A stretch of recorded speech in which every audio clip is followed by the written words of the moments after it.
Salam sejahtera, terima kasih karena bersama dengan saya di Nazilin Unity Channel. PRN Sabah, pemenang sudah diketahui, parti lokal kini bertanding untuk mengalahkan parti luar.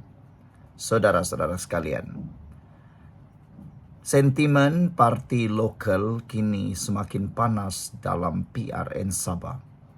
Sentimen parti luar pula semakin dimainkan.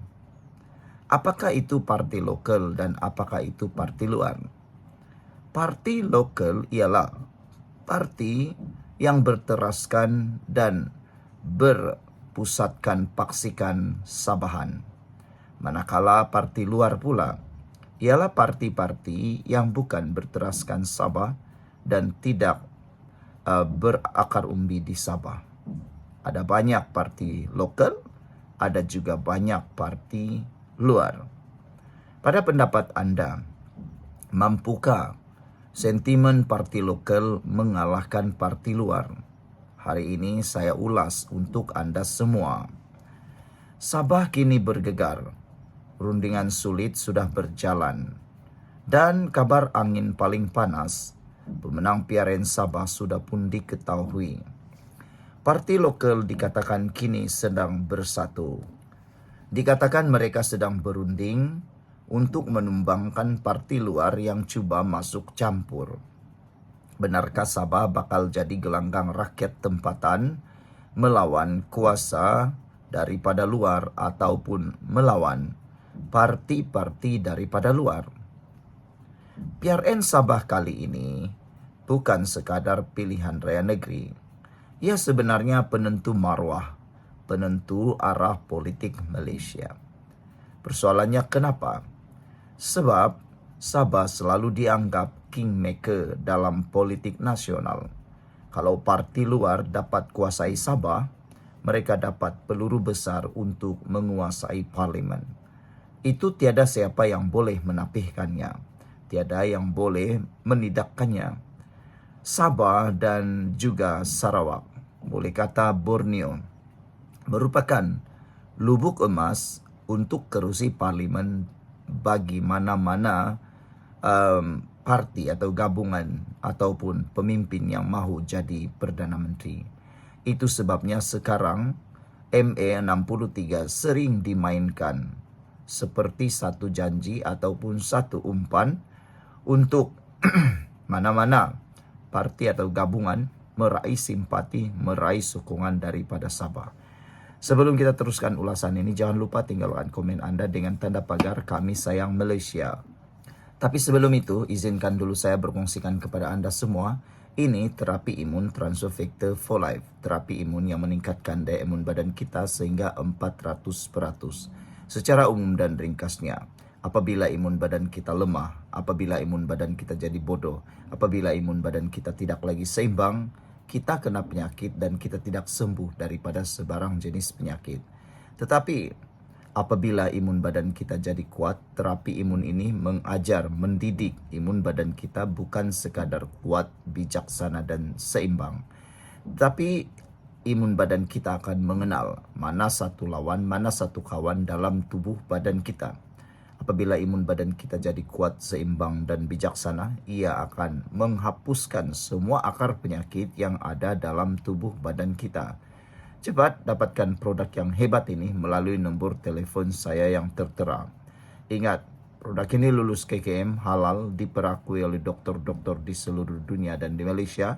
Juga produk ini penemuan paling bersejarah dalam dunia kedokteran abad ini. Cepat dapatkannya melalui nombor telefon saya yang tertera. Mungkin ini adalah jawaban yang Tuhan hantar untuk masalah kesehatan Anda yang Anda doakan selama ini. Saudara-saudara sekalian, kenapa Sabah selalu dianggap kingmaker dalam politik nasional?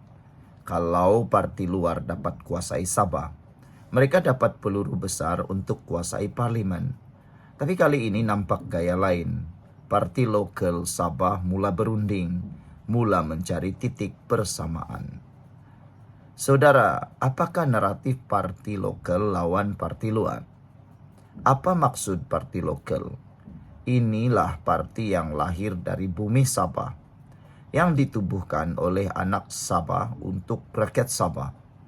Itu antara definisi kecil yang memberikan pengertian apa itu parti lokal.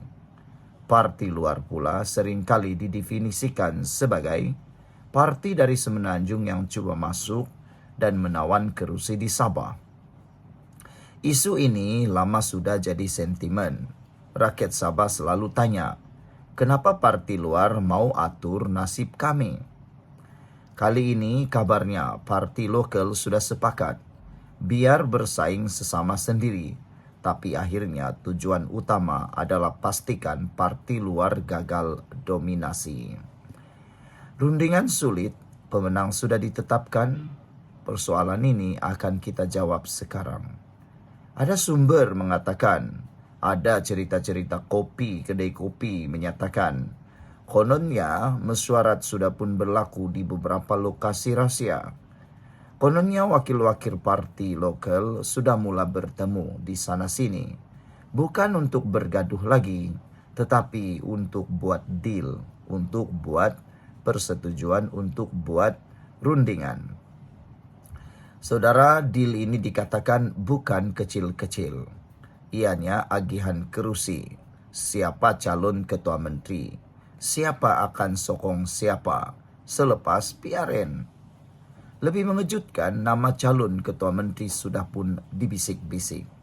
Kalau betul, maknanya PRN Sabah hanyalah pentas rasmi untuk rakyat sahkan keputusan yang sudah diputuskan. Apa sebenarnya yang coba disembunyikan? Kenapa benda ini tak diumumkan secara terbuka? Sebab kalau rakyat tahu awal, parti luar akan guna isu ini untuk serang balik. Mereka akan kata parti lokal takut bersaing, takut rakyat yang tentukan. Tapi dari segi perspektif pula, lain. Ini strategi survival. Parti lokal mau pastikan Sabah tidak jadi jajahan kuasa luar. Mereka mahu PRN kali ini jadi titik balik Sabah untuk orang Sabah. Implikasi besarnya pula ialah kalau betul parti lokal sepakat, parti luar akan tersepit. Mereka mungkin hanya jadi penumpang, tak boleh dominasi lagi. Kesan lain, Sabah akan jadi simbol kebangkitan kuasa lokal. Kalau berjaya mungkin Sarawak pun ikut jejak. Kuasa lokal menolak dominasi luar. Tapi kalau gagal, ia akan jadi retak 1000 parti lokal akan pecah dan parti luar akan ambil peluang. Jadi, betulkah pemenang PRN Sabah sudah pun diketahui? Betulkah parti lokal sudah berunding sulit? Sudah sepakat untuk kalahkan parti luar? Kalau benar, inilah kali pertama Sabah berdiri tegak. Tunjuk bahwa masa depan Sabah ditentukan oleh rakyatnya sendiri, bukan orang luar. Namun, kalau semua ini hanya wayang, rakyat Sabah sekali lagi jadi mangsa percaturan politik. Saudara, kamu sudah menilai semuanya. Jangan lupa komen, like, share, dan subscribe. Kita channel ini, kita akan terus kupas segala rundingan sulit yang coba disembunyikan daripada rakyat. Sekian untuk kali ini, jangan lupa tinggalkan komen Anda. Bye-bye.